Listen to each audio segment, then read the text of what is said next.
So you've been through the wilderness season. You've learned how to discern God's voice from your voice and the voice of others. You've developed the character needed for the position and season God's moving you into. And you're getting confirmation that now is the time. But all of a sudden, as you think about stepping out of that boat onto the water, you suddenly have a sense of, oh my Lord, what if I fail? What if I don't fail? I'm moving into something I've never done before. What if I'm rejected? What if I'm criticized? Welcome to the club. You're not alone if you're feeling fear, despite knowing that it's God's timing for you to step out in faith. By the end of this video, you will have the courage to step out despite the fear, and you'll also be able to discern when that fear is real and valid, if it's from God, or if it's just the enemy bringing a smokescreen to keep you from advancing forward. Here's what the enemy doesn't want you to know. Sometimes fear can work in your favor. Fear can be a confirmation that you're actually doing something right. So many people think that fear is a sign to not go forward at this time. And there are two different kinds of fears. And we're going to talk about that in a minute. But generally speaking, fear is a sign that you're on the right track.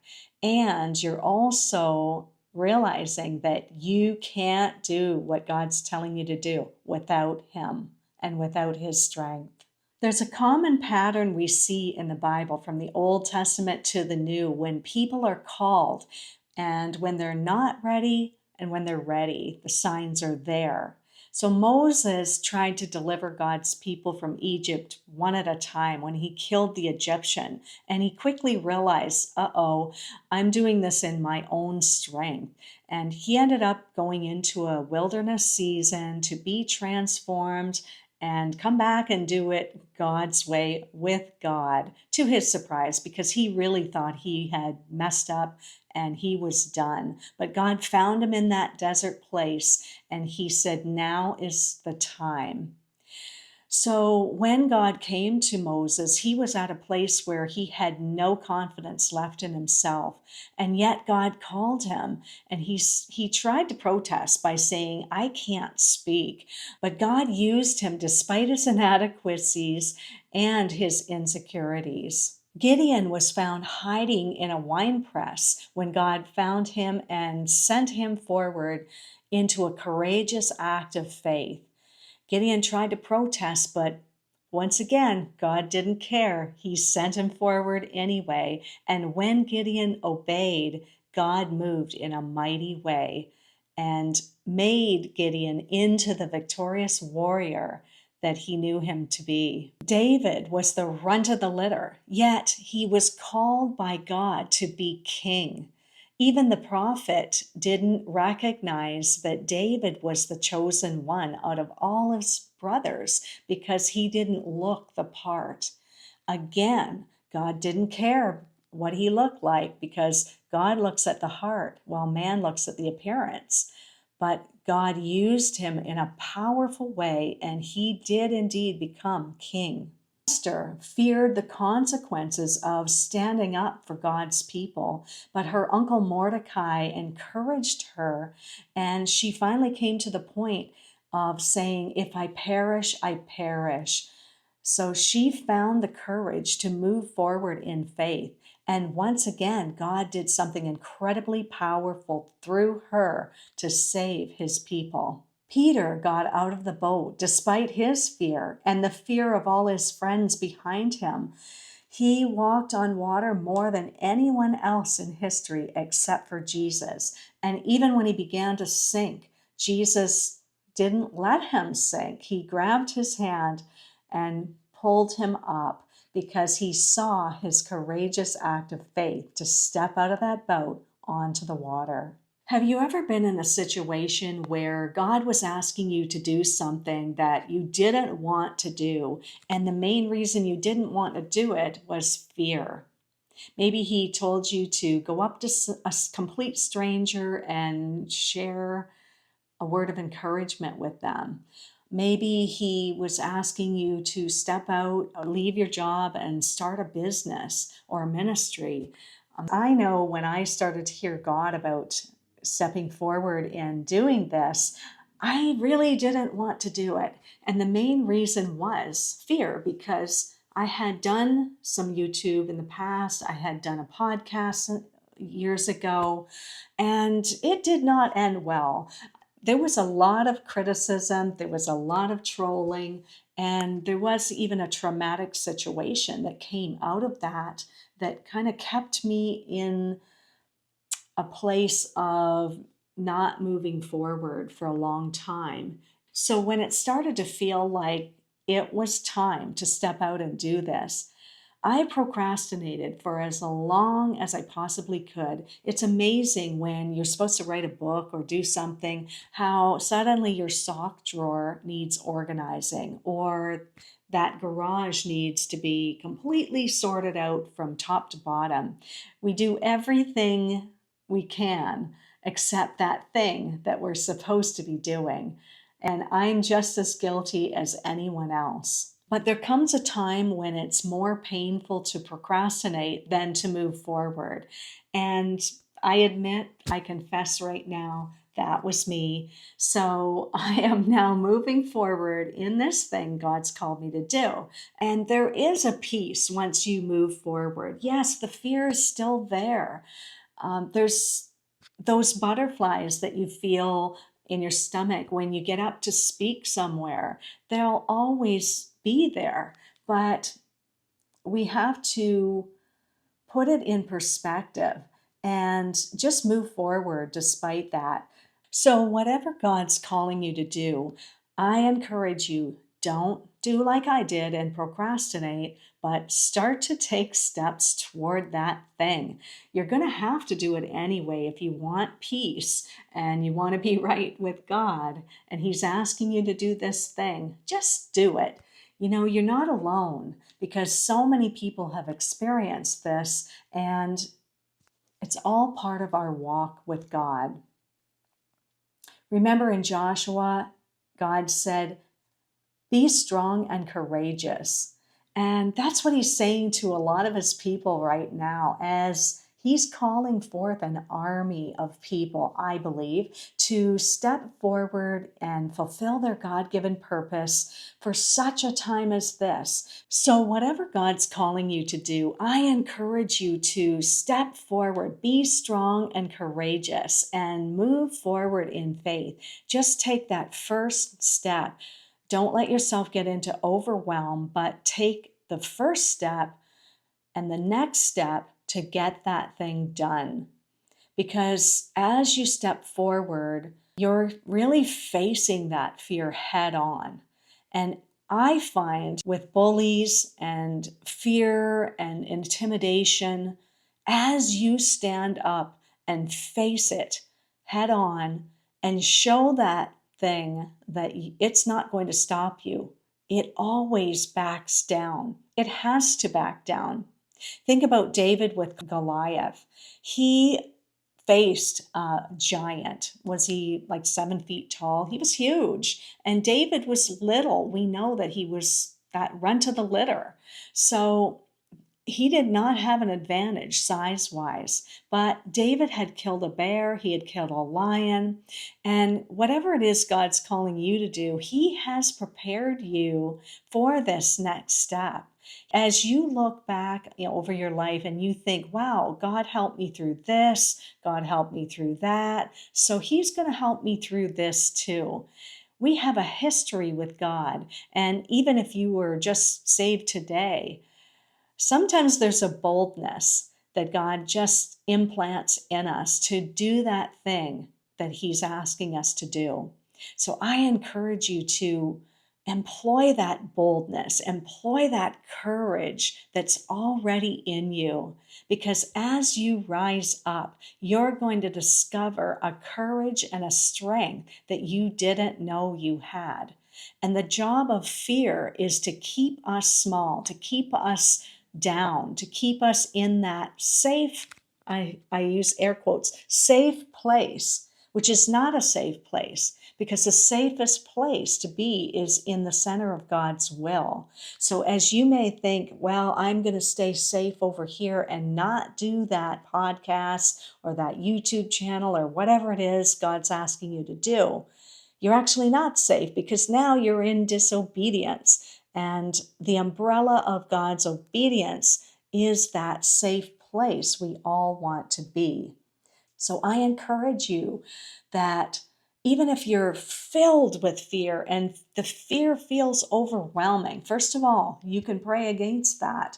But secondly, you can step out in it despite the fear and do what God's calling you to do. And you will find that fear will dissipate, because sometimes it's a smoke screen just to keep us from moving forward. And as you move past it, there's been times where I have said, wow, I don't know why I was so scared, because it wasn't as hard as I thought. It wasn't as whatever as I thought it would be. So sometimes in our mind, even, we blow that thing up to be bigger than it is, and we let that fear stop us from moving forward in the thing God's calling us to do. Wisdom might be saying, yeah, maybe it's not a good idea to step out right now, because that footing is not secure. There's more foundation to be built before you open the doors to your business or that ministry, or there's a course you need to take. So maybe more preparation is needed, or there's something that you need to do before you do that big thing God's asking you to do. So that's the kind of I don't like to call it fear, because it's more of a caution. And if it was a light, it would be a yellow light, not a red light to stop, not a green light to go, but a yellow light to realize that, hey, maybe there's something else I need to do before I go through and do that thing. So that can be godly wisdom. On the other hand, there's the fear that comes from the enemy, and that fear will just keep you small. That fear will plague your mind and keep you up at night, sweating bullets, thinking about doing the thing God's asking you to do. That fear is filled with limiting beliefs like God won't come through for you, you're not enough. Or like Moses said, I can't speak, I'm inadequate. I'm this or that. I'm not enough, this or that. And that's the kind of fear we need to discern as we move forward. When fear comes from the enemy, it's based on lies. It brings up the past. It's very shame oriented.